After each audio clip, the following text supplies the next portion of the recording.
Now, my men, we have begun a long voyage. If we get along well together, we shall have a comfortable time. If we don't, we shall have hell afloat. All you've got to do is obey your orders and do your duty like men, then you'll fare well enough. If you don't, you'll fare hard enough, I can tell you. If we pull together, you'll find me a clever fellow. If we don't, you'll find me a bloody rascal. That's all I've got to say. Go below, the larboard watch. I, being in the starboard, or second mate's watch, had the opportunity of keeping the first watch at sea. S, a young man making like myself his first voyage, was in the same watch.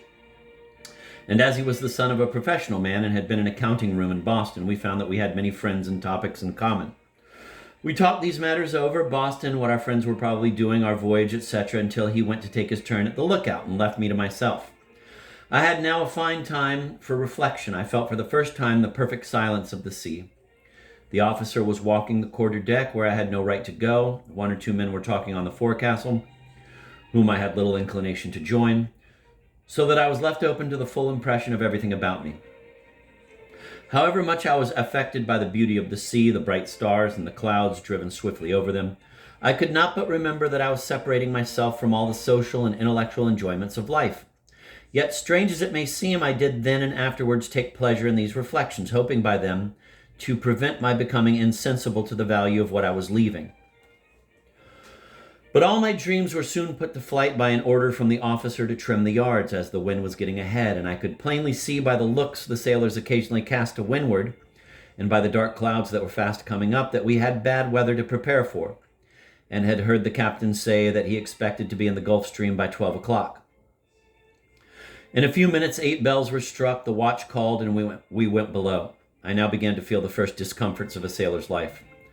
The steerage in which I lived was filled with coils of rigging, spare sails, old junk, and shipped stores, which had not been stowed away. Moreover, there had been no berths built for us to sleep in, and we were not allowed to drive nails to hang our clothes upon. The sea, too, had risen, the vessel was rolling heavily, and everything was pitched about in grand confusion. There was a complete hurrah's nest, as the sailors say, everything on top and nothing at hand. A large hawser had been coiled away upon my chest, my hats, boots, mattress, and blankets had all fetched away and gone over to leeward, and were jammed and broken under the boxes and coils of rigging.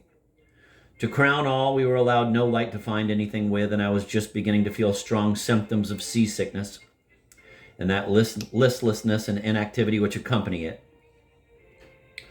Giving up all attempts to collect my things together, I lay down upon the sails, expecting every moment to hear the cry of all hands ahoy, which the approaching storm would soon make necessary. I shortly heard the raindrops falling on deck, thick and fast, and the watch evidently had their hands full of work, for I could hear the loud and repeated orders of the mate, the trampling of feet, the creaking of blocks, and all the accompaniments of a coming storm.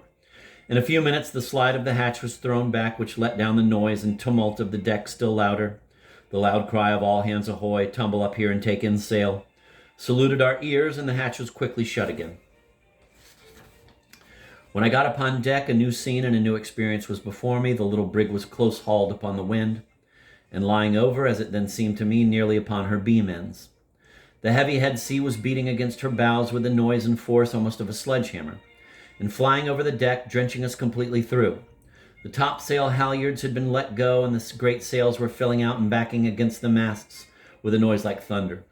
The wind was whistling through the rigging, loose ropes flying out, loud and, to me, unintelligible orders constantly given and rapidly executed, and the sailors singing out at the ropes in their hoarse and peculiar strains. In addition to all this, I had not got my sea legs on, was dreadfully sick, with hardly strength enough to hold on to anything, and it was pitch dark. This was my state when I was ordered aloft for the first time to reef topsails.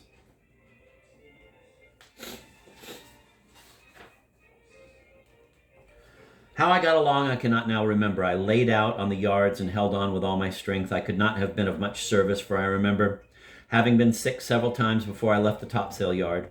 Soon all was snug aloft, and we were again allowed to go below. This I did not consider much of a favor, for the confusion of everything below, and that inexpressible sickening smell caused by the shaking up of the bilge water in the hold, made the steerage but an indifferent refuge from the cold, wet decks. I had often read of the nautical experiences of others, but I felt as though there could be none worse than mine.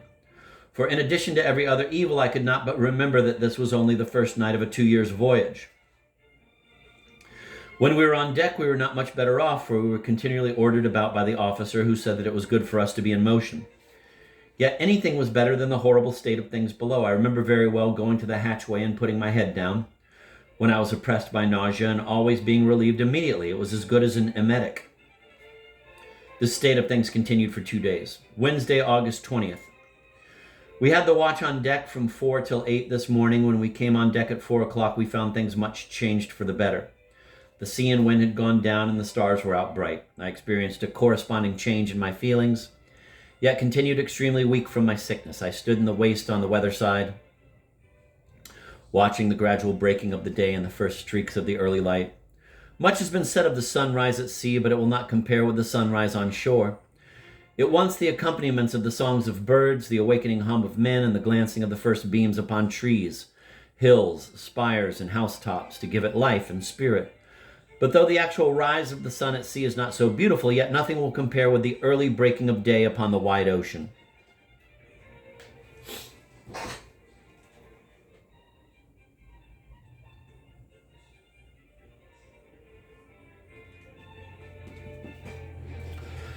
There is something in the first gray streak stretching along the eastern horizon and throwing an indistinct light upon the face of the deep, which combines with the boundlessness and unknown depth of the sea around you, and gives one a feeling of loneliness, of dread, and of melancholy foreboding which nothing else in nature can give. This gradually passes away as the light grows brighter, and when the sun comes up, the ordinary monotonous sea day begins. From such reflections as these, I was aroused by the order from the officer, "Forward there, rig the head pump." I found that no time was allowed for daydreaming, but that we must turn to at the first light.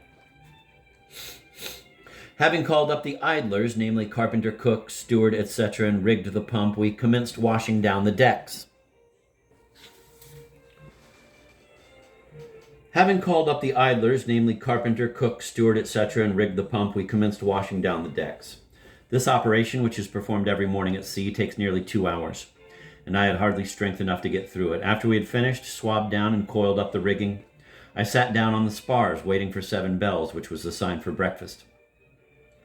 The officer, seeing my lazy posture, ordered me to slush the main mast from the royal mast head down. The vessel was then rolling a little, and I had taken no sustenance for 3 days, so that I felt tempted to tell him that I had rather wait till after breakfast, but I knew that I must take the bull by the horns, and that if I showed any sign of want of spirit or of backwardness, that I should be ruined at once. So I took my bucket of grease and climbed up to the royal masthead. Here the rocking of the vessel, which increases the higher you go up from the foot of the mast, which is the fulcrum of the lever, and the smell of the grease, which offended my fastidious senses, upset my stomach again, and I was not a little rejoiced when I got upon the comparative terra firma of the deck.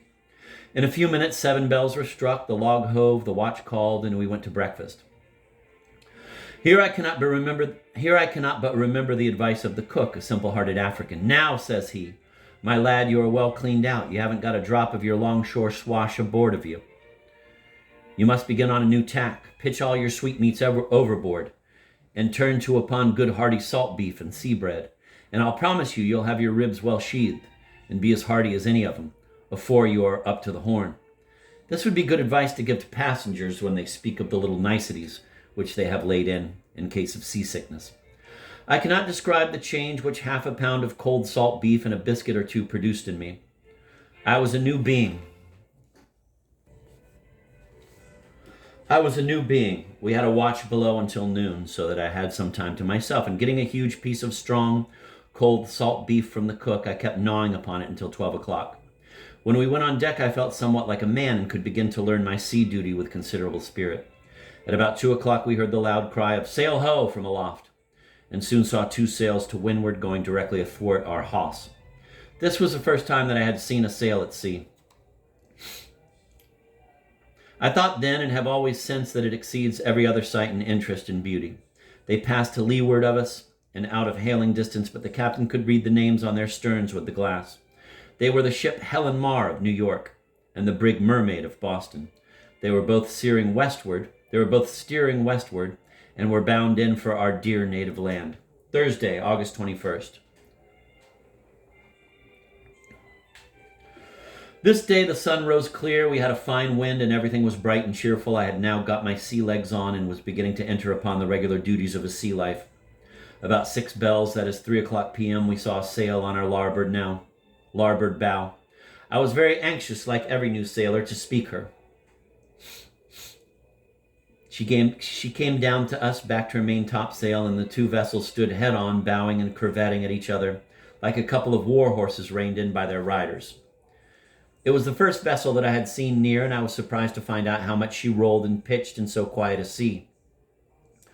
She plunged her head into the sea, and then her stern settling gradually down, her huge bows rose up, suddenly showing the bright copper in her stern and breast hooks dripping like old Neptune's locks with the brine. Her decks were filled with passengers who had come up at the cry of sail ho, and who by their dress and features appeared to be Swiss and French immigrants. She hailed us at first in French, but receiving no answer, she tried us in English. She was the ship La Carolina from Havre for New York. We desired her to report the brig Pilgrim from Boston for the northwest coast of America 5 days out. She then filled away and left us to plow on through our waste of waters. This day ended pleasantly. We had got into regular and comfortable weather, and into that routine of sea life which is only broken by a storm, a sail, or the sight of land.